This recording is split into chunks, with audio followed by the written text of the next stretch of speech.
Guys, for today's video, remember yung video ko about 1 year of using the Maya Landers credit card? It has been already a year since na na-approve ako sa aking Maya Landers na credit card. Na ito po, since July 2025 po, hindi na po ako gumamit ng Maya Landers credit card. O diba, nasabi ko dyan na halos wala akong ginagawang transaction na. It's because features niya ay limited pa. Wherein, magagamit mo sana yun for installment, di ba? Well, di ko alam kung naging coincidence lang yung nangyaring yan from nilabas ko yung video na yan till nagkaroon ng update sa Maya app na nagsasabi magkakaroon na ng installment ang Maya Landers credit card. Ha? Totoo ba yan? Yan ang pag-uusapan natin today. So, samahan niyo ako. Sit back and let's discuss. Coming right up.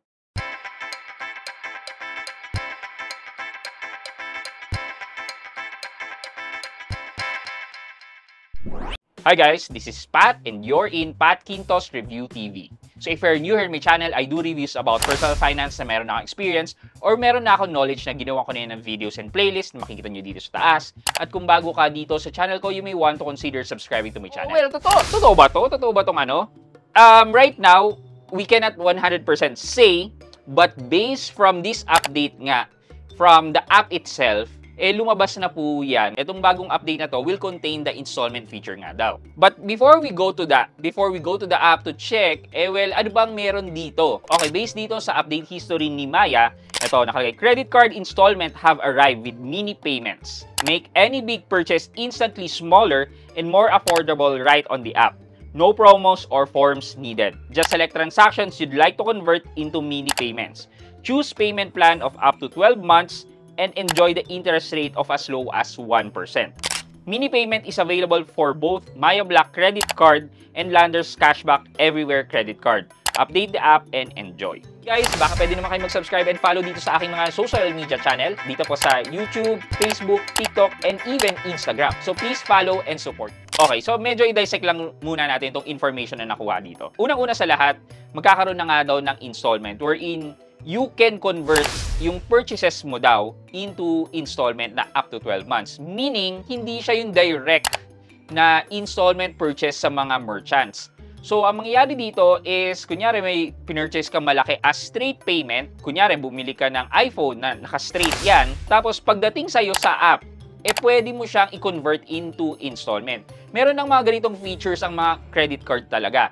Like for example na lang, yung last time na napag-usapan natin about sa ginawa ko sa pag-purchase ko ng isang aircon na kinonvert into installment ko na lang, existing na naman itong mga features na to sa mga credit card. Pinagkaibahan lang dito sa Maya credit card kasi wala pa talagang installment feature since nagsimula sila. So this is a welcome development. In terms naman ng interest, may credit card ako na may mas mababang interest, giving na 0.65% interest per month na add-on interest. Though meron din naman na 1% talaga. I think, if I'm not mistaken, I think si East West ay 1% per month ka. Kung titingnan natin, within range naman yung binibigay na interest ni Maya. Though, para sa akin, medyo malaki na po yung 1%. However, guys, kung ikaw ay nag-straight purchase tapos hindi mo siya binabayaran in full, tapos minimum payment ang binabayaran mo, this installment is a great help for you. You know why?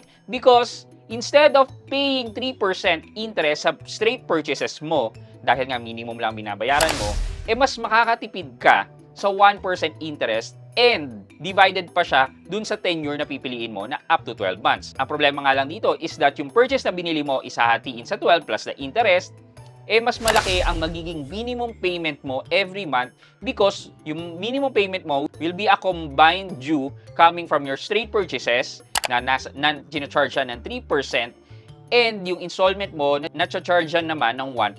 Pero overall, mas makakatipid ka dito sa installment or mini payment ni Maya Credit Card. Kung i-compare mo naman ang transaction mo na straight purchase sa mga merchant versus mga credit card installment sa mga merchant, kadalasan kasi itong mga merchant, so kadalasan mas mababa ang presyo makukuha mo kung straight or cash price. Kasi kung installment naman yan, kadalasan mas malaki ang binabayaran mo. Ngayon, ang tanong, working na ba tong Maya mini payments? Well, silipin natin. Okay, punta tayo sa cards. Click natin yung Landers Cashback card ko. And yeah. Wala pa po ako makitang sign ng kahit na anong mini payments dito. So, nung nakita kong wala po yan, nagtingin-tingin din po ako over the internet kung bakit wala pa or ako lang ba nakaka-experience niyan. And I found out na hindi pa talaga siya totally na nare-release sa public. Na-update lang yung app, and because kailangang ilagay yung mga changes dun sa app, I mean, ready na yung feature sa app, hindi pa lang talaga siya nire-release for public use. Based from the internet, ang sinasabi po nila ay sa November 15 pa po, magiging available itong bagong feature na Maya mini payments ng mga Maya credit cards. So, we're not sure kung ano magiging itsura nito, but definitely, by November 15, susubukan po natin yan at ipapakita natin sa inyo para malaman nyo yung step-by-step on how you can convert your straight purchase transaction into an installment. Okay, for our question of the day, naranasan nyo na ba yung kapag umutang kayo, instead na matulungan ka na ma-manage yung finances mo dahil installment siya, mas maliliit, mating ba sa point na nagpatong-patong yung mga installment mo, tipong malaki na talaga siya, na instead na less than 5,000 ang babayaran mo, kunyari, umabot na ng 20,000 ang babayaran mo monthly dahil sa madaming installment? Well, ako oo eh. Kayo, na-experience nyo na ba yan? Well, isulat nyo po yan sa comment section sa baba para sa chance yung manalo ng 1,000 pesos sa ating weekly GCash giveaway. Guys, before we end this video,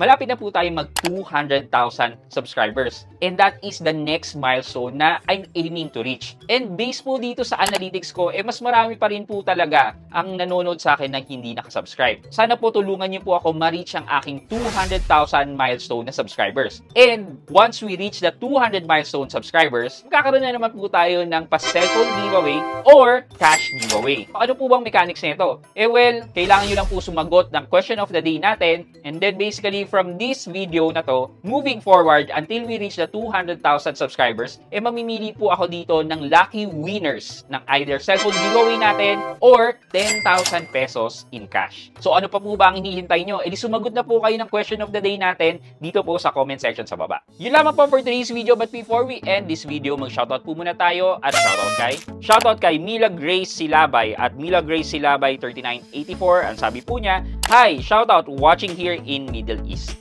Kay Mila Grace Silabay 3984 or Mila Grace Silabay, shoutout po sa inyo. Thank you so much po for watching and supporting my videos. And shoutout din po dyan sa mga kababayan natin sa Middle East. Shoutout po sa inyo. I hope you can like this video, leave a thumbs up, and if not, wala nang problema dyan, but continue to support me by subscribing to my channel by clicking the subscribe button and also the bell button sa tabi ng subscribe para makareceive kayo ng latest notification sa lahat ng upload ko. Again guys, this is Pat Quinto and you're in Pat Quinto's Review TV. Bye-bye!